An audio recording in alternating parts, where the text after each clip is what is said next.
রোদটা যেন একটু বেশি খসখসে লাগছিল সেদিন। তাপ নয়, অস্বস্তি নয়, বরং মনে হচ্ছিল রোদের ভেতর লুকিয়ে আছে একটা অদ্ভুত চাপা অস্থিরতা। এই অস্থিরতার মাঝেই রিফাত দাঁড়িয়েছিল পুরনো বাজারের চায়ের দোকানের সামনে। হাত পকেটে, মুখ নিচু, চোখের নিচে ক্লান্তির ছায়া। এতক্ষণেও সে বুঝতে পারছিল না নিজের বুকের ভারটা কোথা থেকে আসছে। ঠিক তখন পেছন থেকে কেউ এসে কাঁধে চাপ দিল। এই রে, তোর ভাবটা এমন কেন? রিফাত মাথা তুলতেই হাসি মুখে দাঁড়িয়ে থাকা সোহানকে দেখল। তার শৈশবের বন্ধু, তার অস্থিরতার মাঝের একমাত্র স্বস্তি। কিন্তু আজকের হাসিটা যেন একটু অন্য রকম লাগছিল। রিফাত বলল, কিছু না, অনেক ভাবছি। সোহান হেসে বলল, তুই তো সবসময়ই ভাবিস, ভাবতে ভাবতেই মরবি একদিন। তার সেই নির্ভার কথাতে রিফাত সামান্য হাসল। দুজন পাশাপাশি হাঁটা শুরু করল বাজারের ভিড় ঠেলে। মানুষের গলার শব্দ, হকারের ডাক, বাচ্চাদের দুষ্টামি সবই যেন দূরের আওয়াজ হয়ে গেল। কারণ রিফাতের মাথায় একটাই দুশ্চিন্তা। সে বলল, সোহান, একটা কথা বলবো? সোহান হাসি থামিয়ে গম্ভীর মুখে তাকাল। বল। রিফাত বলল, আমাদের জীবনে সব কিছু কি যেমন তেমনভাবে ঘটে যায়? সোহান চোখ কুচকাল। মানে? রিফাত দীর্ঘশ্বাস ফেলল। কিছু মানুষের স্বপ্ন হয় বড়, কিন্তু ভাগ্য এমনভাবে মোড় নেয় যেন তারা কোনো দিনই এগোতে পারে না। সোহান থেমে গিয়ে বলল, তুই নিজের কথা বলছিস? রিফাত মাথা নিচু করল। হ্যাঁ, আমি মনে হয় কোথাও গিয়ে আটকে গেছি, যেমন তেমন একটা জীবনে। চেষ্টা করি, কিন্তু কিছুই বদলাতে পারি না। সোহান চুপ করে তার দিকে কিছুক্ষণ তাকিয়ে রইল। তারপর ধীরে বলল, তুই চাইলে সব পাল্টাতে পারিস রিফাত। রিফাত তাকাল। সোহান আরও বলল, শুধু তোর নিজের বিশ্বাসটা দরকার। রিফাত হালকা হেসে বলল, বিশ্বাস? সেটা তো অনেক আগেই ভেঙে গেছে। সোহান সামনে তাকাল। তার চোখের গভীরে একটা চাপা দুঃখের রেখা খেলে গেল। বলার মতো কথা খুঁজে পাচ্ছিল না। কিন্তু রিফাত জানত না, যার ওপর সে ভরসা করে দাঁড়িয়ে আছে তার সেই বন্ধুর জীবনেও লুকিয়ে আছে এক ভয়ঙ্কর সত্য। একটা সত্য যা আজ বা কাল ফেটে পড়বে বোমার মতো। দুজন বাজার পেরিয়ে পুরনো পুকুর ঘাটে পৌঁছাল। সেখানে বসে থাকত তাদের শৈশবের স্মৃতিগুলো। পুকুরের জলে প্রতিফলিত আকাশ দেখে রিফাত বলল, জীবনে যদি একটু শান্তি পেতাম। সোহান বলল, শান্তি তোর দরকার নয় রে, তোর দরকার শুদ্ধ শুরু। রিফাত মুখ তুলল। নতুন শুরু?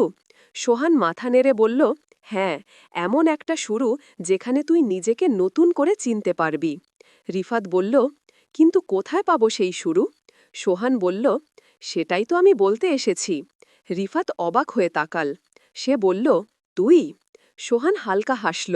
হ্যাঁ, আমি। তোর জন্য একটা সুযোগ আছে। রিফাত একটু কৌতূহলী হল। কি সুযোগ? সোহান পকেট থেকে একটা খাম বের করল। খামটা পুরনো, কিন্তু তার ভেতরের কাগজটা কোনো সাধারণ কাগজ নয়। রিফাত খামটা হাতে নিয়ে খুলল। তার চোখ বড় হয়ে গেল। কাগজে লেখা, বিদেশে কাজের সুযোগ, দীর্ঘমেয়াদী কাজ, মাসিক বেতন, বাড়ি থাকার ব্যবস্থা। সব কিছু যেন অবিশ্বাস্য লাগছিল। রিফাত থমকে বলল, এটা এটা কোথা থেকে পেলি? সোহান বলল, পরিচিত লোক আছে, তুই চাইলে ব্যবস্থা হবে। রিফাত কাগজটা শক্ত করে ধরল। তার চোখে জল চলে এলো। সোহান, তুই আমার জন্য এত কিছু? সোহান মুখ ফিরিয়ে নিল, এমনভাবে যেন সে কিছু লুকোচ্ছে। তারপর ধীরে বলল, দোস্তের জন্য দোস্ত না হলে কার জন্য? এমন উত্তর রিফাত আগে অনেকবার শুনেছে, কিন্তু আজ এই অথার গভীরে একটা দুঃখ, একটা অপরাধবোধ, একটা অজানা ভার অনুভব করল। সে জিজ্ঞাসা করল, তুই ঠিক তো? সোহান দ্রুত বলল, আমি ঠিকই আছি। কিন্তু তার কণ্ঠের ভাঙন লুকোতে পারল না। পুকুরঘাটের ওপারে দাঁড়িয়েছিল আর একজন, যাকে রিফাত দেখেনি, কিন্তু সোহান দেখেছিল। সেই লোকটি সোহানকে জোর করছে রিফাতকে এই চাকরির ফাঁদে ফেলতে। কারণ সেই চাকরির আড়ালে চলছে মানুষ পাচারের ভয়ঙ্কর খেলা। সোহান জানত, সে যদি এতে না থাকে তাহলে তার নিজের পরিবার বিপদে পড়বে। তাই সে বাধ্য হয়েছে। কিন্তু তার মনটা, তার মন ভেঙে যাচ্ছে। সন্ধ্যা নেমে এলো। আকাশে মিশে থাকা কালো মেঘ বৃষ্টি নামিয়ে দিল ধীরে ধীরে। দুজন ভেজা পথ ধরে হাঁটতে লাগল। রিফাত খামটা বুকে চেপে ধরে বলল, সোহান, তুই না থাকলে আমি কিছুই করতে পারতাম না। সোহান ঠোঁট কামড়ে বলল, তুই হয়তো আমাকে ভুল বুঝবি একদিন। রিফাত থমকে দাঁড়াল। কেন এমন বলছিস? সোহান কিছু বলতে চাইল, কিন্তু পারল না। সে শুধু বলল, কিছু কিছু সত্য সময়ের আগেই বলা যায় না। পরদিন ভোর, বৃষ্টি থেমেছে।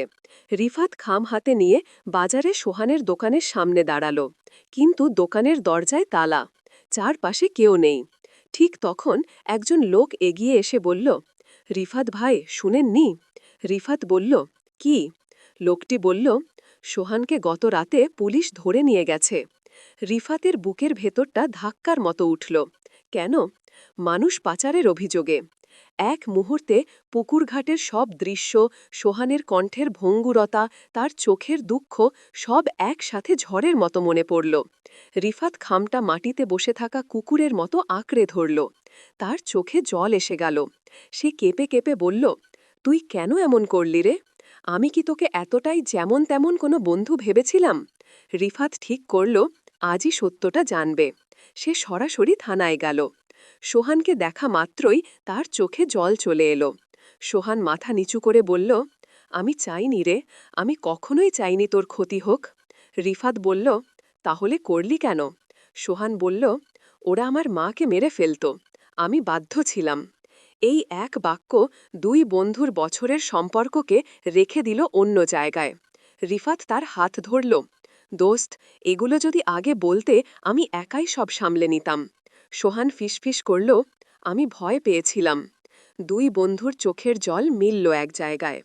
অন্ধকার, ভয়, বিশ্বাসঘাতকতা সব মিলেমিশে তাদের গল্পটি যেমন তেমন ছিল না কোনোভাবেই, বরং গভীর, তিক্ত, কিন্তু ভালোবাসা ও বন্ধুত্বে ভরা এক অদ্ভুত সম্পর্কের মতো, যা হয়তো আবার একদিন ঠিক হয়ে যাবে, আর হয়তো কখনোই যাবে না।